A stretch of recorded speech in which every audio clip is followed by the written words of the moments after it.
YouTube, it's PenPaper19. I wanted to do a quick overview of my planner collection. Actually, it's not going to be quick at all. It's going to be a really long video. I want to go through the planners that I've been using this year, particularly as I am starting to think about my planner system for 2021. It's the beginning of September 2020, and I thought it was a good time just kind of think through what I've been using and what's been working for me and what hasn't been. And so I'll go ahead and go through all my planners.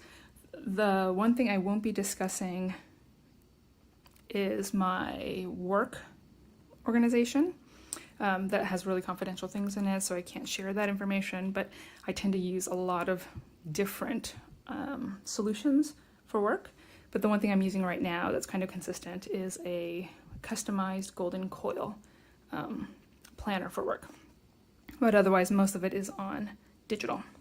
So I'll get started here with this one. So just a bit of background. I am still very new to paper planning. All of my planning has always been digital. I'm on Google Calendar, and that is how we do family planning and all of that. And so I'm going to zoom out here. So for work, family, everything else, we are on Google Calendar, and I didn't really see a need for paper planning, but obviously I'm very into analog planning now. So starting with this is just what I call my organizer. This is an Erin Condren vertical weekly calendar. And I got it starting the new academic year in July of this year. And this is the neutral layers design. To be honest, I'm not entirely sure why I got this. I think, I tried Erin Condren last year and it didn't work for me. I think what had happened was I saw a lot of YouTube videos showing a lot of kind of sticker decoration, and I started wanting to do that and then realized very quickly that that was not something I could sustain, and it just stressed me out more. And so it was a system that was not working for me. And then, I chucked the whole thing just because that one thing didn't work for me. I don't know, that may have been a bit overkill. So now I do some minimal stickering here and there, but I definitely don't go crazy. How I set this up is my top vertical box is just kind of appointments for family things, things for my kids that I need to remember, and then appointments and things for myself in here. I will say that I think the reason why I got it this year is because I thought, because we're stuck at home and we're doing distance learning, and I thought, I don't need to carry this around. I would never use this normally to carry around. It's much too big for that. But I guess I thought we were home, and so I would use this. Regardless, I bought it, and I have been using it. And, it's fun to use, but, yeah, I don't know. I have nothing against this calendar. It's actually very good. But, this is clearly not my holy grail. So I'm not exactly sure if I'll continue to use this into 2021, and in fact, I'm pretty sure I won't. But what I think I will use going into 2021 is this other one that I purchased for my kids. So this one is the Daily Duo. I have a sticker on here covering their names, but this is because it's the Daily Duo. This book only covers the first 6 months of the year and the school year. And this is my kids' sort of homeschool journal. The kids are distance learning for the year.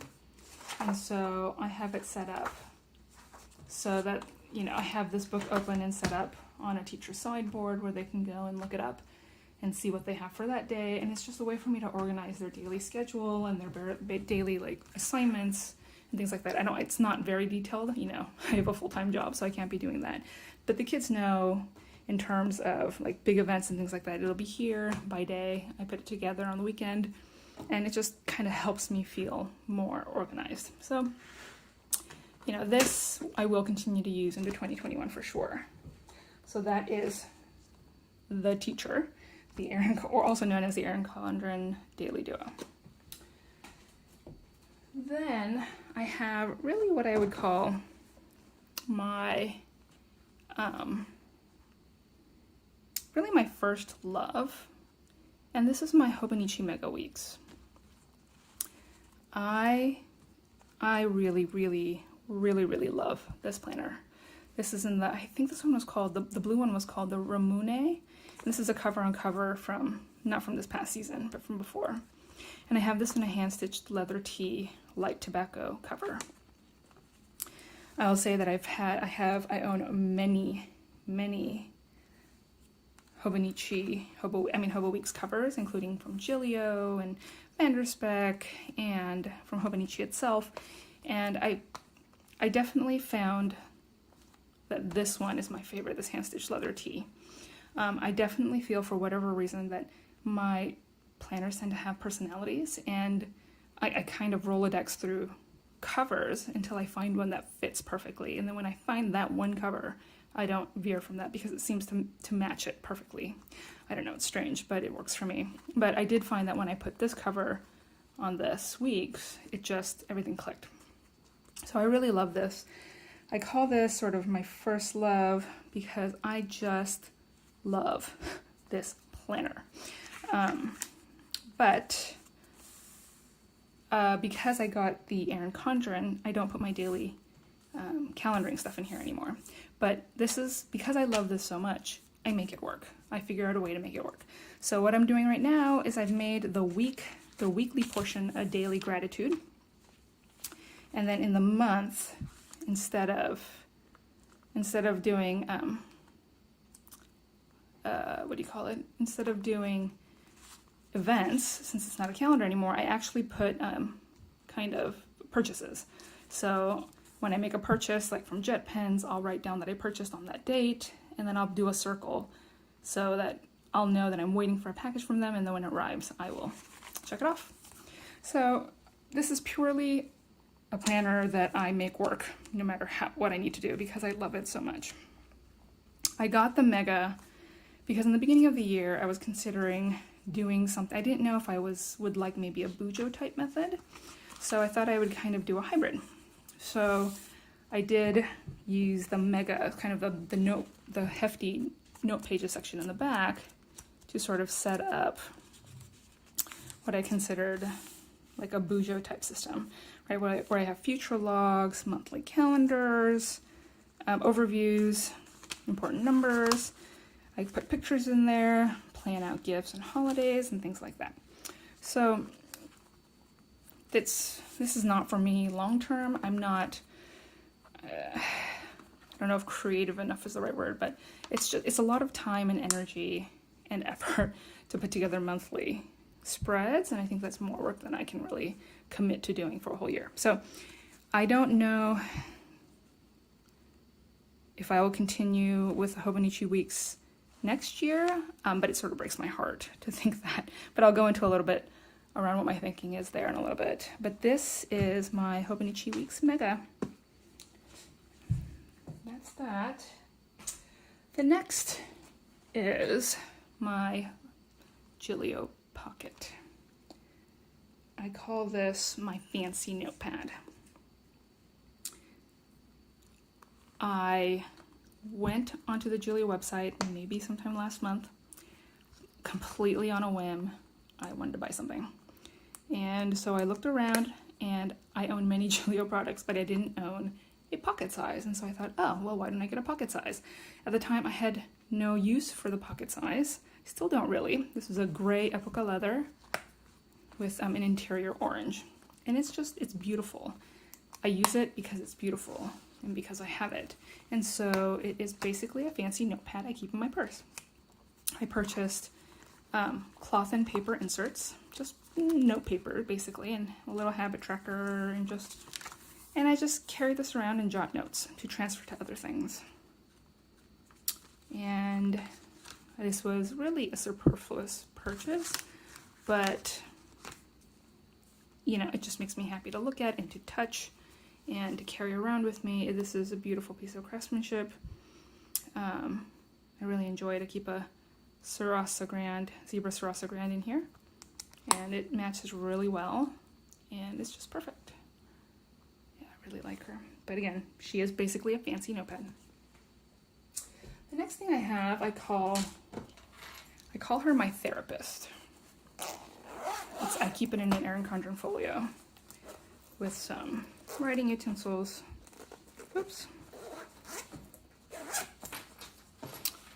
And in here is my Silken Sonder. And Silken Sonder is the first time, I call this my therapist. This was really the first time that I understood or I comprehended fully that a calendar of this sort didn't have to purely be a calendar management system, right? I had always, for whatever reason, my brain thinks of calendars as jotting down events and to-do lists and things like that. And I know that the Erin Condren planner has kind of life goals and things like that, but it never clicked for me. It never worked for me. This is the first time it has worked for me. It really clicks for me. I saw a video from Julie Norman, and she in some ways really convinced me to get it, because at the time I thought, I don't need another planner. But she made a comment that it was just like a beautiful magazine or something. And when she said that, for some reason I thought, oh, a pretty magazine. That kind of gives me license to not feel obligated to fill in everything and feel stressed out about it if I don't fill it in. And so it just allowed me to have something pretty to reflect on and to think about. And I started my yearly subscription mid-August, and I had them jumpstart my subscription. And so my August book came early, and I worked through it. And I will say it was just, in so many ways, revelatory that, you know, planning could be something much more than putting down your events and things like that. And I find that for me, I need the prompts. They can be a little cheesy, but what I find is that it works for me. It really, really works for me. I kind of keep an open mind, and the fact that things are written out for me, it's kind of like it's almost like a discipline in some ways to every day kind of do these like this month's thing is observation, and starting tomorrow I'll track my sleeping and I'll do a self-observation log. And I do find that doing things like this, you know, force me to be mindful, force me into a routine and a habit that I think is a really good one, and helps me be reflective and make really mindful changes in ways that I could have never predicted. So I've been impressed with this. I've been enjoying this, and you know, it's been a surprising form of therapy for me, and I am excited to continue doing it through the new year. That's my Silken Sonder. My next one is my True Journal. And it is in a beautiful, beautiful Hobonichi soda water cover in the A5 size. Again, another situation where I have many, many, many very expensive A5 covers. But when I got this soda cover, you know, from Hobonichi, that was it. It's got beautiful textiles, the textile texture. And this was, you know, as soon as I got this, it really was the one for me. In it I have a Hobonichi notebook, and a Hobonichi notebook is what I use to do my everyday journaling. I won't show it when I've been journaling, but I do whatever I want. I washi tape. I bought a bunch of new stickers and washi tapes, and I've pre-decorated some areas, which I normally don't. But I watercolor in this paper. This paper is great for watercoloring too, which I'll show in a little bit. But this is just my opportunity to write with my fountain pens, have it glide across this paper and write down my thoughts or whatever I feel like writing about. So this is my actual journal. Some days I journal in it every day. Some days I don't journal in it for 2 weeks. I don't stress myself out. It's just there when I want to put thoughts down. So that is the journal. This Hobonichi Techo is what I call the artist.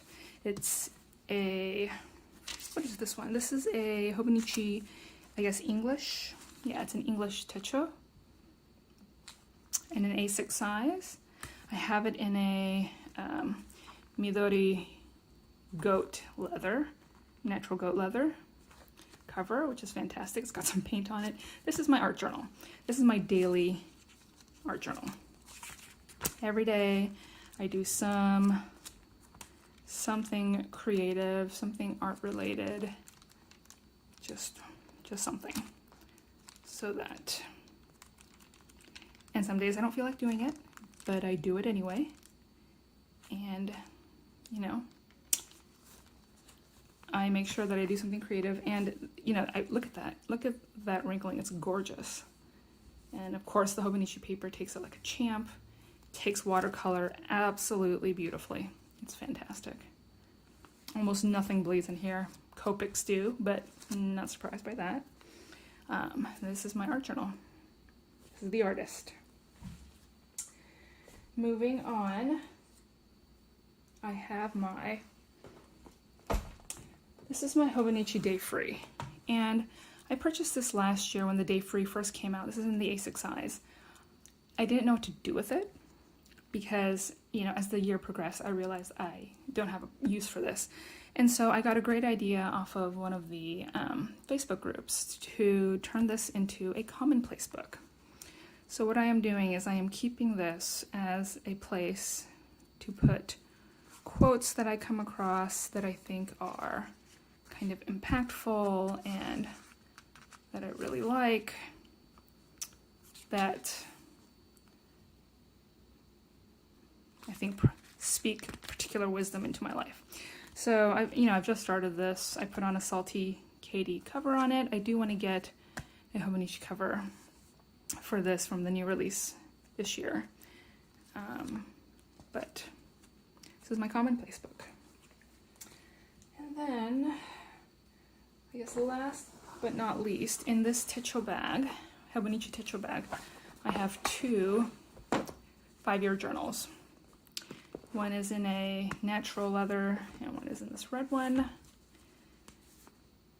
5 years, so it's starting in 2020 and going through 2024. And one is for my daughter, and one is for my son. And every single day, I just put in just a little snippet of something. Sometimes I write a lot, sometimes I write a little. Just depends on what's happening that day. You know, it doesn't have to be a lot. It's just some reflection. And this is for my children. This is for my daughter. She's 6. My son is 8. And it's just something that I really think is going to be great to reflect over the coming 5 years when they're changing so much. And they'll be able to read about it someday. And I think that's really great. You would think that it would be really hard to do. I have missed a day or two here and there, but I always pick it up the following day and write something in it. And I don't stress myself out, and I think that's why I'm able to do it. I don't think it has to be some great, magical, insightful observation that needs to be written for my kids. It's just something really simple, even really, really mundane. In fact, I think it's the mundane that's some of the most interesting, because the mundane, the daily things change so rapidly with kids that what is very routine one day in 6 months' time is totally foreign. So, sometimes I write things that are just really simple, but something that the kids can look back on. So that completes my journal collection as of September 2020. I'm not including any of my watercolor sketchbooks, of which I have many, or other art sketchbooks. But I did want to take some time to note this TN cover. I just recently purchased this off of Jet Pens. This is a Chic Sparrow Traveler's Notebook cover in the, I guess this is a narrow size. It's the deluxe. I think this is the Mockingbird leather. I think that's right. I don't know a whole lot about Chic Sparrow, but so far I'm really enjoying her. And the reason why I picked this up actually is because oh look, this gorgeous little brass tabs from Baumkuchen. But I picked this up because what my proposed setup for 2021 is going to be, and I bought this to really test it out. So for 2021, my plan is to have a Sumkin A5 planner in a superior leather notebook. And then I also purchased one of the outrageously priced 100% watercolor notebook journals from Sumkin, and I got in the traveler's notebook size. And so for next year, instead of doing a daily art thing, which I did find to be pretty stressful, because, you know, having to do this every day is not easy to do, I would rather have kind of another kind of watercolor notebook that I can do something in every once in a while, and I wouldn't feel beholden to do it every single day. So I decided to get this and try it out and to see how I like this style, because I tried the Erin Condren, I guess she has those on-the-go folios, that traveler notebook style, which actually I personally really, really disliked. I'm not sure what it is. I found it really big and bulky. I couldn't carry it with me. I just didn't like it. But I actually find that I really love the traveler's notebook size. And I think it's because, as much as I love the Hobonichi Weeks, it is a little small. And what the traveler's notebook is just a wee bit bigger. And it's ideal. I actually find myself really liking the traveler's notebook, and I love how customizable it is. And there isn't a lot of faff. You can make it really crazy, but you don't have to. What I have in here right now is just a plain clear cover, a plain notebook in here. This I just use to take notes and jot notes. This I have craft paper, which, again, just to take notes. What do? I think I did like a Zentangle art class with my son there. This, I got the watercolor paper, the Midori, or the Traveler's Notebook Company watercolor book. I will say that this is not excellent watercolor paper. I prefer to use 100% cotton watercolor paper, and preferably 360 GSM paper. This is not that. The water, when you put water on it, it pills, not pills, that's not the right word. It pools in a very, very strange way, almost like there's a waxy film. I don't know how to explain that, but if you know that way that water kind of beads or films when there's a coating on a surface, it's exactly what happens to this paper. And so it is very strange.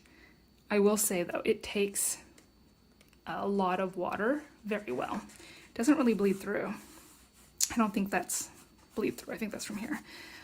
But there's no bleed through. I dumped a bunch of paint here where it was like pooling thick of water, and it didn't bleed through. So I was impressed with that. But if you do try to layer or glaze or lift, it does start pilling. And so I will say this is fantastic for just having thick paper that you can watercolor on when you're out and about. I wouldn't consider this to be watercolor paper. I got a sketchbook, which is actually really thick, and you can watercolor on this as well, which I did. This one does pill a little bit worse. Like if you look down here, I tried to do some glazing, didn't work. So this one is really for light washes, but it's nice thick paper that you can sketch on. So I'm trying this out as a sketchbook, a watercolor book, as an art book to carry around with me. I am loving this, so much so that I'm considering getting the calendar insert as well from Midori. But as I said, my plan of record is to have an A5 Sumkin notebook as well as my actual organizer. So we'll see how that goes. But as of now, I'm thinking, oh, my little Sailor Mini fountain pen fell off. My current plan of record is to have that A5 Sumkin organizer with this traveler's notebook, and to have some variant of those notebooks. So that is my collection. Let me know if you want an in-depth review of anything in particular. I'm happy to do that. I have a lot of things, but I have begun to really recognize what it is I like and I don't like. I've learned that I don't like rings, except for pocket size planners, because the rings are so small. I don't like spiral bound either, but I do like kind kind of just bound paper, particularly sewn paper, because those are the ones that lay flat. And, you know, I find myself shifting to other things, but in a lot of ways, Tomorrow River paper is my favorite type of paper to work with, but what I'm learning is that there are other papers that I enjoy as well. So I'm on a journey, and I'm still on it, and I'm enjoying every moment of it. So thank you very much. Bye-bye.